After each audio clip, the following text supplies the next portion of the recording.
नमस्कार मित्रों, अगर आप एक अच्छे सनातनी हैं तो पूरा वीडियो जरूर देखें। श्री कृष्ण के देह त्यागने के बाद कैसे हुई कलयुग की शुरुआत। भागवत पुराण में बताया गया है कि कलयुग का आगमन श्री कृष्ण के पृथ्वी छोड़ डहने के बाद हुआ था।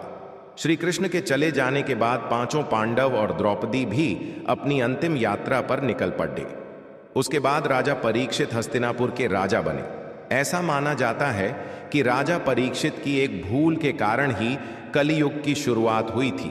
हिंदू धर्म ग्रंथों के अनुसार समय को 4 युगों में बांटा गया है: सतयुग, त्रेता युग, द्वापर युग और कलियुग।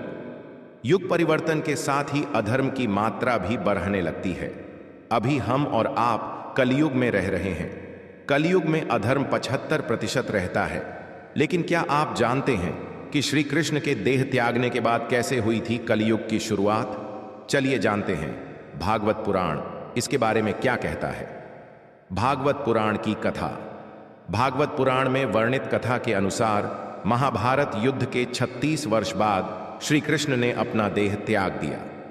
यह बात जब पांडवों को पता चला तो वे भी समझ गए, अब हमारा भी जाने का समय आ गया है। फिर युधिष्ठिर ने अभिमन्यु के पुत्र परीक्षित को हस्तिनापुर का राजा बना दिया। उसके बाद पांचों पांडव द्रौपदी सहित अपनी अंतिम यात्रा पर निकल पड़े। इधर परीक्षित के राजा बनते ही युग परिवर्तन का समय नजदीक आ गया था। कलयुग और परीक्षित एक दिन की बात है। राजा परीक्षित शिकार के लिए जंगल गए। वहां उन्होंने देखा कि एक बैल और एक गाय आपस में कुछ बातें कर रहे हैं।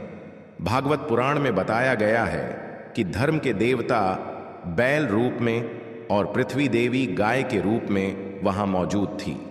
सरस्वती नदी के तट पर बैल गाय से पूछ रहा है, आप इतनी दुखी क्यों हैं? क्या आप मेरा एक पांव देखकर दुखी तो नहीं हो रही हैं? बैल के मुख से ऐसी बातें सुनकर पृथ्वी देवी बोली, हे धर्मदेव, आप तो सब कुछ जानते ही हैं। जब से श्री कृष्ण मुझे छोड़ ढककर गए हैं तभी से मैं दुखी हूं। तभी राजा परीक्षित ने देखा कि एक मुकुट पहना व्यक्ति धर्म रूपी बैल को डंडे से पीट रहा है और गाय को लात मार रहा है। कलयुग और परीक्षित संवाद। गाय और बैल को इस तरह पीटता देख राजा परीक्षित क्रोधित हो उठे और पास आकर बोले, रे पापी, तुम इन दोनों को क्यों मार रहे हो? रे पापी, तू कौन है? मेरे राज्य में तुम्हें ऐसा करने का साहस कैसे हुआ? मैं इसकी सजा तुम्हें अवश्य दूंगा। इतना कहकर राजा परीक्षित ने तलवार निकाल ली और कहा, आज तेरी मौत निश्चित है। अब तू मुझसे से नहीं बच सकता। राजा परीक्षित के हाथों में तलवार को देख वह व्यक्ति डर से कांपने लगा। फिर बोला, महाराज, मैं कलयुग हूं और यहां वास करने आया हूं। इतना कहकर वह राजा के चरणों में गिर गया।